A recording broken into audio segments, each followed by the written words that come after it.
Cecilia Matalvisi, and I'm with the Aspen Network of Development Entrepreneurs. It is my pleasure to welcome you. Many of you already know about Andy. Some of you might be coming to one of our events for the very first time. Either way, you're very, very welcome. We're always happy to make new friends. Today's session we are running a little bit late, but we do hope that it's going to be, we'll make it worth your while. It's going to be dynamic. It's going to be a really interesting conversation, which is a part of a broader series that Andy has been running. We really wanted to take the opportunity of facilitating deep conversations around the broader G20 conversation that is happening at the moment. We also wanted to do a deep focus on entrepreneurship alongside the conversations of global policy and how does it affect. And for a very long time, I think that, sometimes, especially based out of being in South Africa and with the presidency being in South Africa, we do tend to kind of like look down and think a lot about our own problems and a lot about, how to solve them and who to solve them with within the little network that we know of our friends and family. But we wanted to open up, as part of this session, conversations that look up a little bit, that look into other regions, that look into other sectors, that force us to meet some new people and have some try to solve specific challenges. And most of all, we also wanted us to think about the G20 not necessarily as this episode. We have this running joke that we say in every series that the G20 really it's like a circus that comes to town, and everybody gets really excited. We all pitch a tent, we all buy tickets, we all want popcorn, we make a plan for the Sunday to go to it. But when it's done, it picks up tent and goes, and there's a lot of trash all over the place, and the euphoria is gone, and we all go back to our day jobs. What we're inviting you to do as part of these different series, as part of this series and these different episodes, is to think about the conversations beyond G20. So beyond this particular presidency or the next, or the one that came before. So the session so far, it's running for 4 episodes. This is our 3rd episode, so thank you. If you are joining us for the first time, you're in for a treat. If you have been with us in any of the episodes before, you already know. The first session that we had was around youth, so looking at, with a focus on Youth 20 and youth-led entrepreneurship. The second session that we had was, and that first one, it's important to mention, we partnered on that with Anzisha, looking at very young entrepreneurs and what they do to actually bring up the communities in which they work. The second session we did with Graça Michel Trust around women and linking as well into discussions that are underway with Women 20.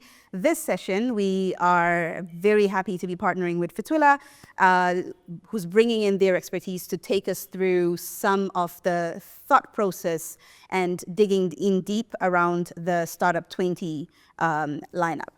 Our next session after this is going to happen on the 11th of September, and that is going to be led by Entrepreneurship to the Point, and that's going to be focused around Business 20 and looking at the link between startups and corporate. So, without much ado, since we are chasing time, I would like to invite you to the stage Catherine, who's going to be taking us through the context for today. Thanks so much, everybody. I haven't met everybody, so hopefully we'll be good friends by the end of the day. So thanks for the invitation. I think I believe that if I have fun, you have fun, and then we go away remembering what we've spoken about. So what I did in this assignment is really, I've done quite a lot of work, I've done an awful lot of research that I'm going to try and crystallize into something that's easy to get your heads around. And I'm going to bring you some fresh thinking, and I can pretty well guarantee I'm going to say things that you didn't expect. Good things. Who's going to be you're my clicker? Fantastic. So that's what just quickly for Tola, I always forget to do this. So for those of you who don't know who we are, so we're business growth professionals. We really pride ourselves in creating long-term impact. So we do acceleration. So essentially what we say is that we help people to think, feel, and connect differently. So lots of people play in this space of small business development. We tend to do it differently. We're not afraid of difficult questions. We like bold and innovative solutions. We like to be out there in the forefront, doing things that are different and really setting a pathway for others to follow. We really believe that the work we do doesn't just change lives for today, but they change lives for the future into generations. So essentially what we do is that we do acceleration, business investment readiness, and then access to affordable finance. So we believe that it's important to take an entrepreneur through a journey. It's not enough just to train somebody and leave them. So we work with partners, long-term relationships with partners, very deep trusting with our partners, identifying really good entrepreneurs at the beginning. How do you help people to start, grow, and scale?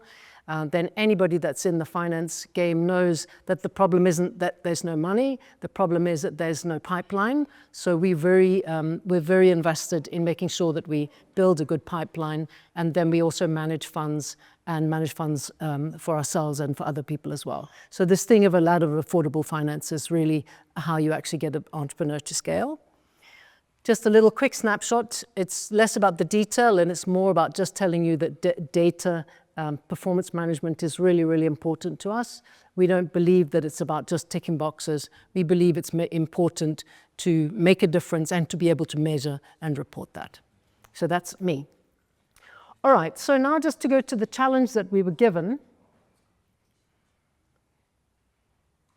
There we go. So the challenge that we were given is, how do we help people to, or how do we help the G20 to come up with policy that's going to stimulate startups? And so what I did from this is that I really asked this question, what makes a thriving economy? Because we know that it's easy to make a startup, right? You just register the business, you say, here's your business plan, off you go. But it's very difficult to create a startup that's going to succeed. And so what I did is that I did a lot of deep research actually into understanding what is it that makes a thriving economy? Because unless your economy is thriving, all you're doing is setting entrepreneurs up to fail. So that's the first question that I looked at. The second question then is, okay, in that thriving economy, how do you actually stimulate successful SMEs? And then the last thing is that we will together, because this is a really participatory event, we will then together look at the actions and strategies that one would need to apply in those countries in order to be successful. Does that sound right? Are we good? How about, not lost anybody? Okay, super. Are you all sure you're in the right room? Nobody thinks that nobody's in the mums and tuts or whatever? No, okay, great. Cool. All right, so what I did, I've lost all my animations. Okay, shit, okay. All right, okay, let's go to this. So let's just pretend you haven't seen this. So I'm gonna stand here and say what I did is that I went out and had a look. I said, okay, what economies, so just focus on the right first. So I said, what economies are thriving? Okay, what economies out there that we would like to emulate? And so I picked on a range of them. China, Vietnam, Poland, Kazakhstan, Mauritius, and India. So in a global lens, and then I said, okay, and let's have a look at some of the ones that are thriving in Africa. And essentially what really stands out, if you just look here, this is China. So this arrow should be here. This is China. So what we see with China is that they are actually the standout success. So they have really good persistent and resilient growth rates, and they have a phenomenal 60% participation of entrepreneurs in their economy. So they've got the highest contribution of entrepreneurs, and they've got a really good, resilient growth rate. We'll come back to the reasons why later. The next one is we look at India, and we think, okay, India and China, they're kind of the same. They got big populations. So India's also doing really well. So India's actually got a higher growth rate, but their participation of entrepreneurs is less. And what's interesting there is that in India, even though everybody's a hustler, their formalization of their small businesses is much less than China. And so it's just something, just hang on to that. We'll come back to that later. Then I said, okay, Rwanda's a lovely standout for Africa, really good growth rate, and a very good participation of entrepreneurs. And again, the reasons why we'll unpack just now. Senegal is an example of a very small country. I think they have the highest growth rate of 8%. That's quite easy off a low base, right? But they're doing so well. South Africa, we could spend a whole day unpacking that. It's an anomaly. You know, here we are, we're not even making, we're not even making, I think it's actually even 1%. We're just not even on the planet. We have everything going for us. You have way more infrastructure. We have much more than any other country in Africa, and yet we're just simply not performing. But we're not here to speak about that. It's just interesting to note, a little horrifying to note, that here we all are here dedicated to growing small businesses, dedicated to saying, how do we build the economy? And just collectively, we're failing. All right, so out of this, right, and believe me, I have, if you want the full deck, I have a deck that has graphs going on and on, slide after slide, but I just tried to summarize it for you here. And essentially what we have is we have three main country strategies. So you have the first strategy is what we call domestic-led with growth with exports as a stabilizer. And so China is the perfect example here, India as well, but China especially, because the thing with China is that they have these large domestic markets.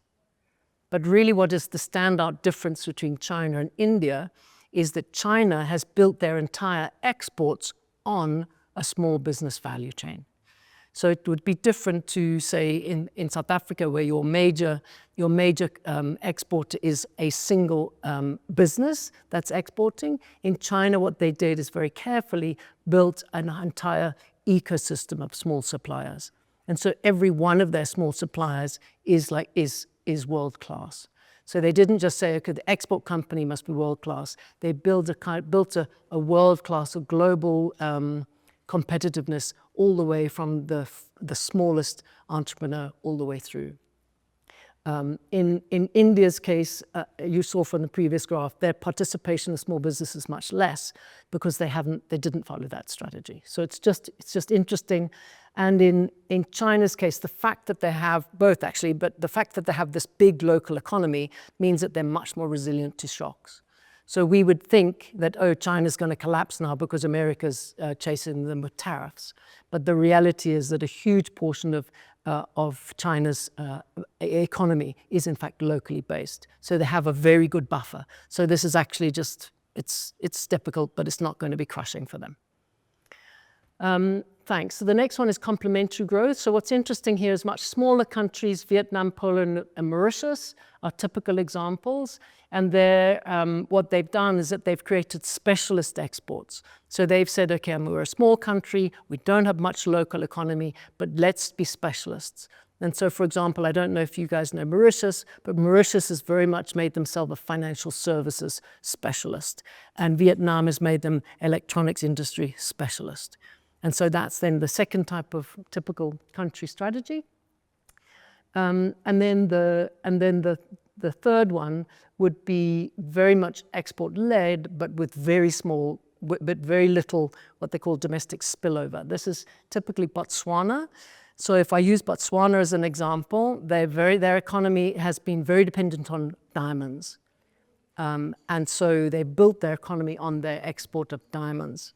And in actual fact, just in today's Business Day is a piece explaining that Botswana, they have no medicine in their hospitals. And that the narrative is, in fact, that because the diamond market has crashed, that the whole Botswana economy is now under threat, because there was this great dependency on this one commodity export. And so South Africa is actually, the formal component of South Africa is a little bit the same, that we built our economy very much on exporting gold and exporting platinum and things like that. And so this is there where there's export, but there's not very good connectivity between the export market and the local. Cool. But the real takeaway for me out of all of this research was this thing of why is it that China has really become so successful? And I think it is these two things, because they've really worked on the domestic ecosystem. So they've put in good infrastructure. They've really, they have a big market, they have a big local market, and they make the most of it. and then have very aggressive export. So I don't know if most of you probably know, but I mean, they've been manipulating their currency for decades. So they manipulate the currency and they provide concessionary finance for exports, they concessionary insurance, they do a lot to support and protect their exports. But I think the thing for me that stands out, and if there's one thing we're going to go through now, it's that they really rely on this thing of thousands of globally competitive domestic SMEs. So everything for components, logistics, packaging, and services. They have this really, really well-developed, very integrated ecosystem of thriving, globally competitive small businesses. Cool. All right. Yeah, and then the thing again, just building on that, is the reason why it's so important, and I believe it's one of the reasons South Africa is failing, is because we're not getting this local multiplier effect. So in South Africa, what we tend to do, the classic is that, the classic Eastern Cape, I was given this example years ago actually. So in the Eastern Cape, the classic would be that they get their social security, their social grant, they spend maybe 70% of that at the local Boxer store, money goes straight out to the JSE. They spend maybe 20% of it on MTN, goes straight out to the JSE, and maybe they use the last 10% to buy a local chicken. And so where we're failing is when you have a system like this, money just goes in and goes out. There's no wealth creation. And what we need to be doing, and what China's done well, what India's done well, is that they have this multiplier effect, where the money comes in, it goes from the butcher to the baker, to the candlestick maker, to the tailor, you know, and it goes round and round. And every time the money circulates in that local economy, you get wealth building up and you get this resilience. And I think that that's something that we're not getting right in South Africa. And it's something, if you look at all of those thriving economies where they've done well, they've managed to do this. And I think that's, for me, it's an important takeaway. If there's one thing you take away today, that would be one of them. Thanks. So then the question came, okay, so how do we, how do we actually stimulate successful startups? And I think, well, I'm just summarizing there. So for me, it's about saying, yes, it's not just about making sure that they start up, because that's our job, right? As EST specialists, we've got to help them to start up, but we need collectively to be saying, but are we putting them into a thriving economy? And that's the question you're here to solve. I don't know if you knew that. You came here to work, right? So there's a journey we're gonna take together. Thanks. So yeah, before we go there, so yeah, it's just fine. Okay, just let's get it. Sorry, clicker. So out of all of this research, I picked out that there's essentially 6 things that the good guys get right. The first one, thanks, yeah. The first one is this understanding that small businesses need to be able to cluster and collaborate. In South Africa, we've kind of tried cooperatives and it's a fail, right? And so we say, well, if there's no cooperatives, there's nothing. But the reality is that good countries where things work, China is a very good example of this, is that they cluster, because no small business can actually have impact just alone. And so one of the strategies that we have, one of the levers we have, is helping entrepreneurs to cluster, whether it's a buying cluster, whether it's a selling cluster, whether it's just like a workshop 17, but helping people, small guys, to cluster, because there's power in the many. The second is we know that they need access to finance. If I was to ask you what do small businesses need, everybody would have thrown up their hands with finance. We know that, that's a given. I think we can pass on that. The third one we know is that we need entrepreneurial skills. I think in South Africa we're starting to get that right, but other countries do it better than us. I think, yes, it needs to start earlier, it needs to start at school, but we also need to make sure that when we got entrepreneurs in the room, we're teaching them what they need to know, not what we want to teach them. And I don't think we always get that right. So really being on point when it comes to teaching the right skills. The fourth thing that these countries have got right is investing heavily in infrastructure. And I mentioned earlier, I said South Africa has the best infrastructure in Africa by far. It's unfortunately crumbling, but we really have it. And I think a lot of countries now are actually leapfrogging that. We're saying, okay, we don't have a road. We don't have mainline electricity. How do we get around that? And so that's then bringing in solar, small solar packs and things like that. But the one thing that every successful country has got right is access to digital connectivity. And so until, as a country, you help people, until people in this day and age can have access to affordable digital connectivity, they will never be able to thrive. And so that's the fourth thing that you need to get right. The fifth one, and again, I think if there's a takeaway, the one takeaway I really want you to have is that if we don't build integrated economies, we're never going to build lasting change and wealth. And the second one is this one, about world-class quality. And I believe that what we should be doing in every country, what other countries have done better, is from the beginning, they talk about how you're going to be world-class.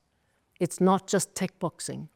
People right from the beginning need to say, there needs to be a strategy to say, you're starting off a business today, how does that join in a value chain to something that is globally competitive? And I think that this is a mindset that we should be, that in every thriving country they have, they do better than us. And I think this is something that really is a lever that should be used. Changing the mindset that it's not just tick boxing, it's about saying, what do we need to do in order to be world-class?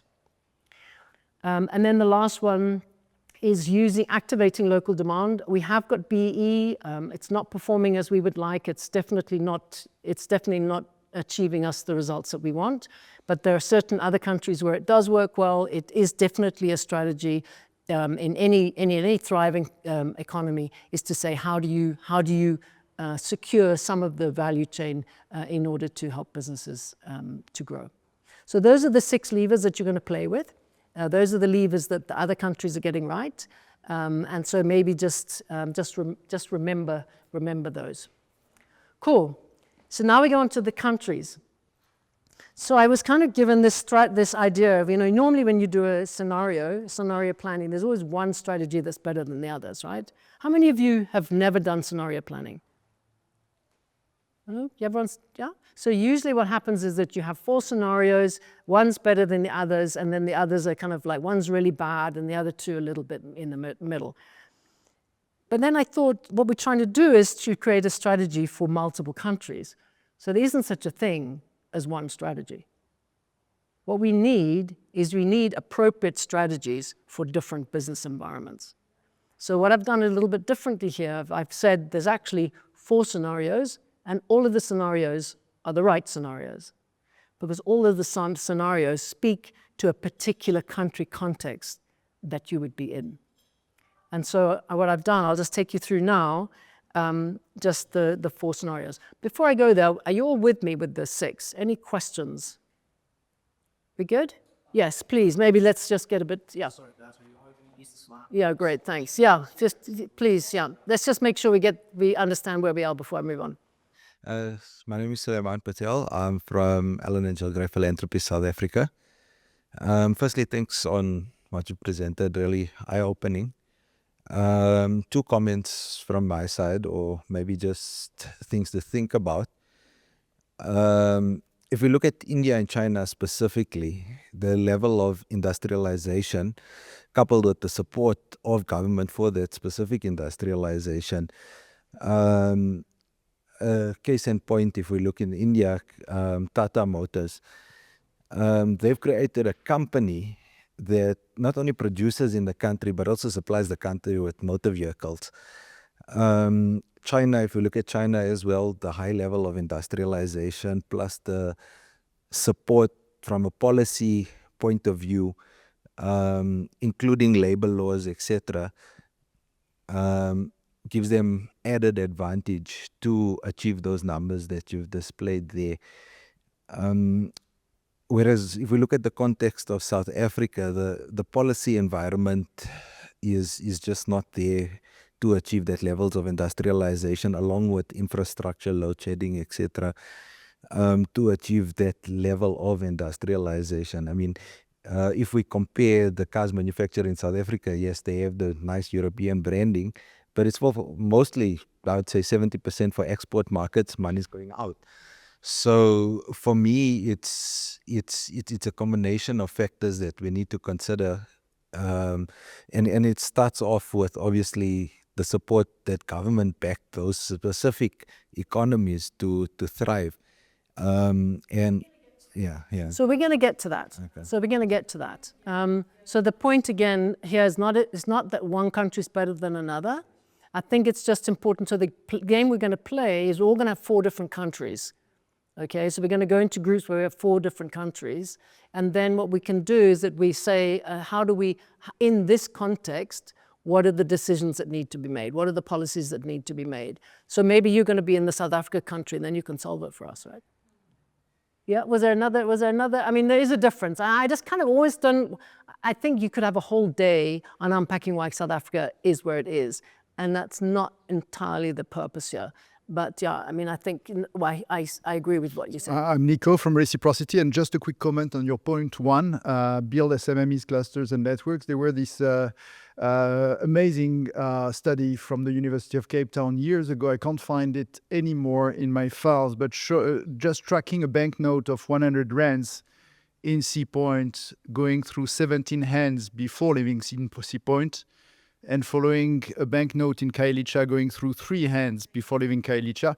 And wealth, indeed, is the ability of a community to get a 100 rands banknote circulate between community members. Yeah. Thank you. Thank you for that. And I would also love it if you found that study, because I've been looking. But that's the point. So I just want to repeat that. In Sea Point, so in a well-developed area, the 100 rand circulated 17 times. So 17 people got to be wealthy from that 100 note. Whereas in Kailicha, it only went through 3 hands. And that's the multiplier effect. So when you have an economy that's well integrated, where you have businesses that are, are selling to each other, there's B2B, there's B2C in an economy, that same 100 rand is multiplied 17 times. Such an important point. Thank you so much for that. Yeah, good day. My name is Olo. Yeah, Mr. X in short. I am from the Magician and Enterprise Support Organization. So my worry is that it comes from the clustering of businesses. Given the fact that here in South Africa, marriages don't work, and we constantly seeing breakups, divorces. I mean, on a time, people come together for a great initiative and then only to find in 2-3 years' time, it's only one person left and so forth and so the question that I'd like to pose, to the House is that how do we cluster or inculcate clustering without forcing people into marriages? Yes, because even if you look or study pitch decks and so forth, one of the major part in the pitch deck is like the team, and hence I'm saying that the people can form teams, even if they are teams for the sake of winning the pitch deck, but that team it's not stable or strong. It's not stable. Thank you so much for that. I think I did say that cooperatives have been proven not to work in South Africa. So I'm not talking about that type of, we're not talking about that type of clustering. I think when you think about clustering now, I'm going to give you an example. I have actually a friend who is a citrus farmer in the Western Cape, and they have formed an amazing collaboration between citrus growers in South Africa, in Australia, and in South America. So they have a South-South collaboration, and they collectively sell into Europe. And so what that means is that if any one of the 3 of them have a failing in their harvest, the others fill in. And so what it means is that they never lose, they never have a chance of losing the market in Europe because they have continuity of supply across the whole of the South. And so that would be an example of a clustering, of a collaboration. So they have agreed that they're going to, and that's one type of collaboration. You know, another might be that you're producing, you know, somebody's producing honey, okay? That each one has only got 5 hives, but together they could maybe have 500 hives, and then together they could consolidate their supply in order to be able to have continual supply. So I just think it's important, but it's important to understand that no small business, every small business is too small in order to really scale on their own. And so really finding ways where people can work together is one of the keys. It's one of the keys to China's success. Any other queries? No. All right, cool. So then what I said is, okay, so there's no one size fits all. So you're all going to have a scenario. Do you want to say something? No, you're good? So you're all going to have a scenario where you own a country. Okay, and like I said earlier, it's not one country is not better than another. They're just different. Same but different, right? And so the first one you're going to get is large local markets. So you will recognize this as China. So there is a large local market that can absorb. There's a lot of business-to-business opportunities, there's business-to-consumer opportunities, and that's really the base of the economy. Export is just a nice to have on the top. I think if you're going to have this one, I would maybe think about using Nigeria as an example here. So if you were saying now you were putting policy together in a country, maybe think about using Nigeria as a great example. Huge local market and could become the China of Africa, right? The next one is the specialist export focus. So this one is again the kind of Mauritius concept. So a country that has got good education, quite an advanced, at least portions of the economy is quite advanced. And this country, you're going to say, okay, it's got quite a small local population, but we really have the potential to create specialist services, specialist opportunities to export. And then when we're successful in export, we're going to make sure that the revenue from export comes back to develop the country. Yeah, makes sense? So think of, I don't know how many of you have been to Mauritius, probably quite a few familiar with Mauritius, that style. So you're going to think of a country that follows that, and how would you help that country to get ahead? Then number 3 is what I call here the hustle economy. You would recognize this as our township economy. So informal, lots of informality, you know, lots of, probably quite a large population, not necessarily very wealthy, but very much lots of people doing lots of hustles, not necessarily, probably low on infrastructure, not necessarily highly educated. But how do you then work with this hustle economy? So if you want to play the game, maybe think about the South African township as a country almost. Make sense? Yeah, we good? And then the 4th one is commodities export. This one you'll recognize as Botswana, and also formal South Africa. You know, like the formal part of it's all about commodities. I think if you just want to maybe just also listen up to this, I believe that one of the reasons we failed as South Africa is that we're failing is because we're not connecting the big business